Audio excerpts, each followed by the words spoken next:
formal expression of our gratitude. And now, as our recognition, may we call on stage our beloved Mayor, Honorable Augie D. Suwayan, and of course, Mayora Emma D. Suwayan, to join us on stage for the awarding of Plaque of Appreciation. And of course, here with us on stage is Vice Mayor Boyong Boonggali, together with Doc Kim Tan, and of course, Bukala Eileen Malabanan de Liosa. And of course, our Chairperson Committee of Tourism, Bukal JJ Aquivito.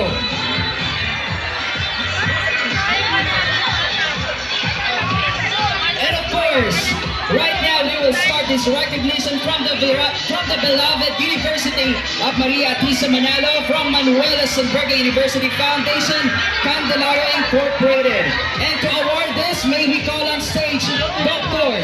Amelita O. Balagtas and our Dean of Studies, Dr. Cristal B. Quintana.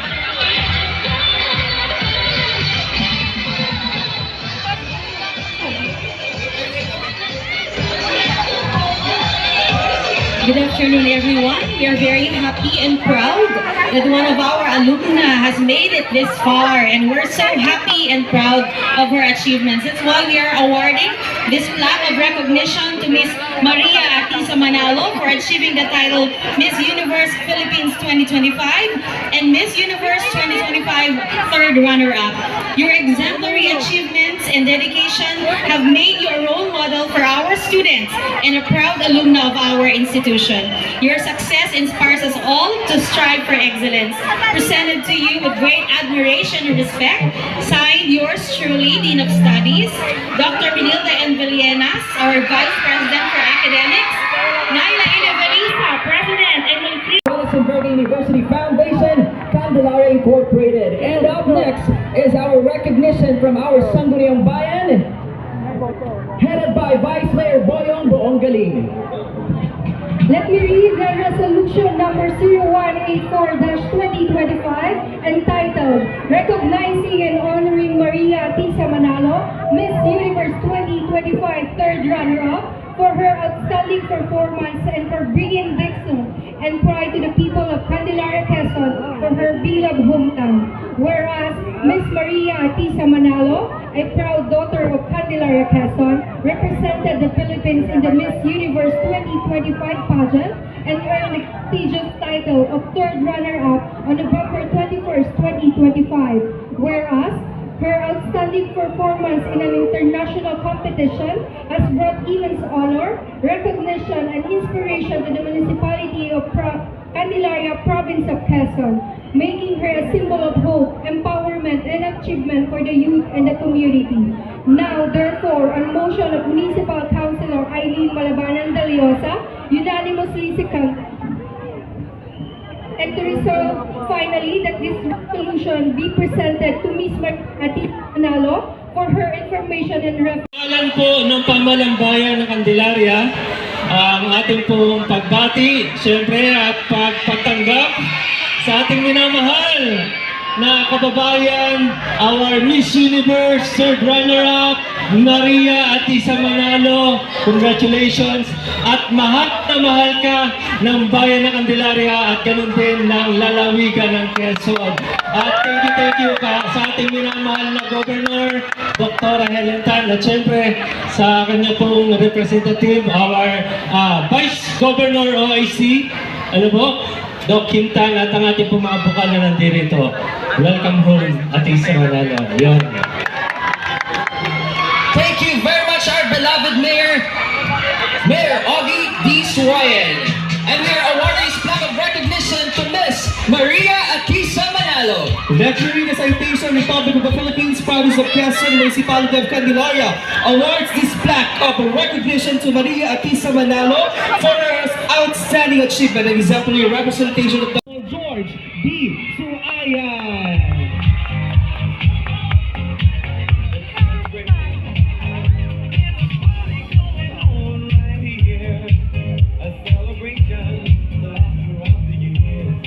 Alright, and of course, this historic recognition from our Queen of New Gigan now to the Queen of the Universe, Miss Maria Tisa Manalo. Palakpakan naman po natin.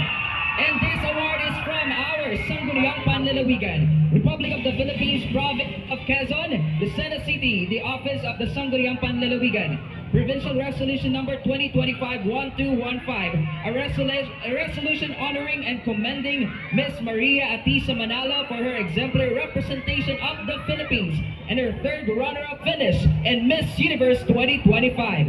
Signed by,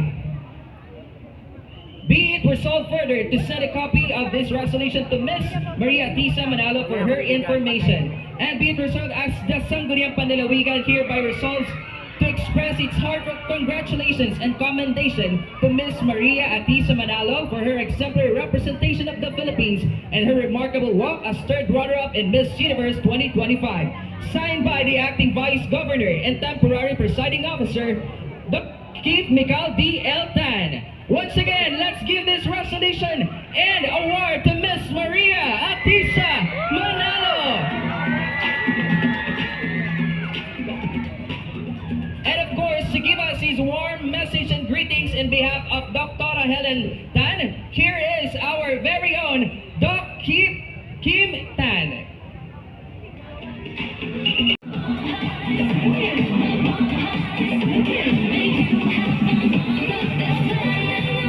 And of course, Candelaria, this is what we have been waiting for.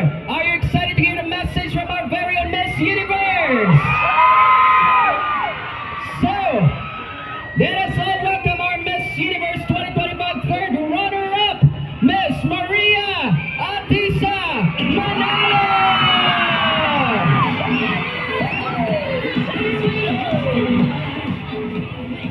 Magandang hapon sa mga kababayan ko. Maraming salamat po sa pagpunta nyo ngayong hapon na ito. Kahit alam kong maulan, nandito kayo, ipakita lahat. Ipakita para sa akin ang inyong pagmamahal at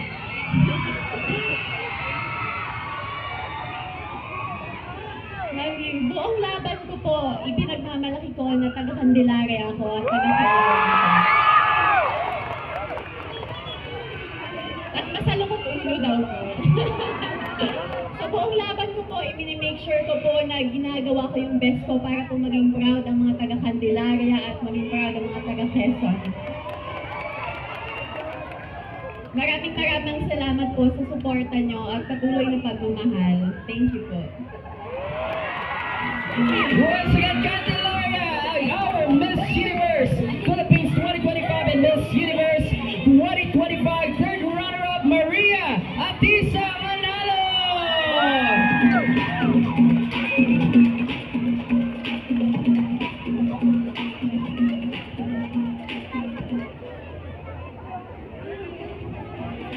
And we're giving this photo opportunity with our Miss Universe 2025, third runner-up Miss Maria Atisa Manalo, together with our Mayor, Vice Mayor, and the Sangguniang Panlalawigan.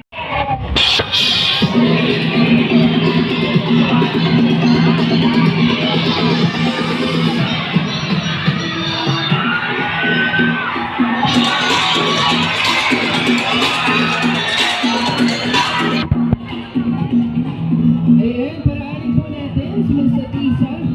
Okay mga kababayan, sige po. Let's make hawi lamang po tayo.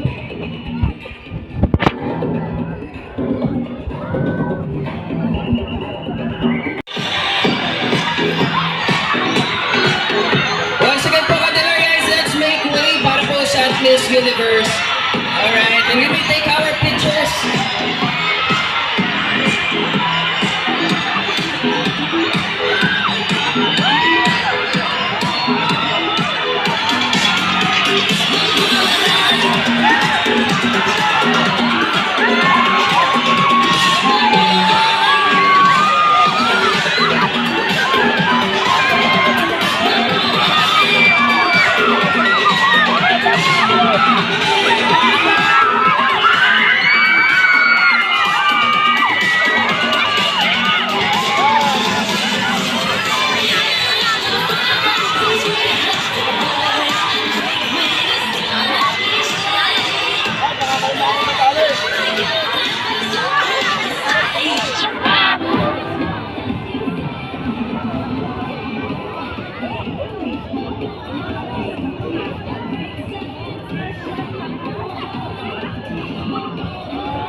Alright,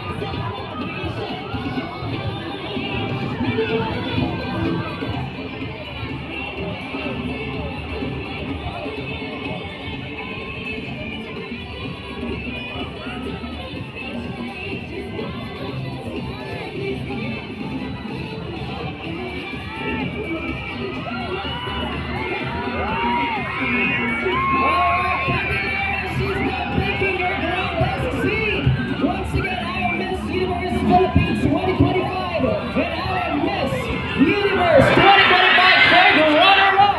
Samahan niyo po ako as we call her name, Miss Maria Atisa Manalo!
So check.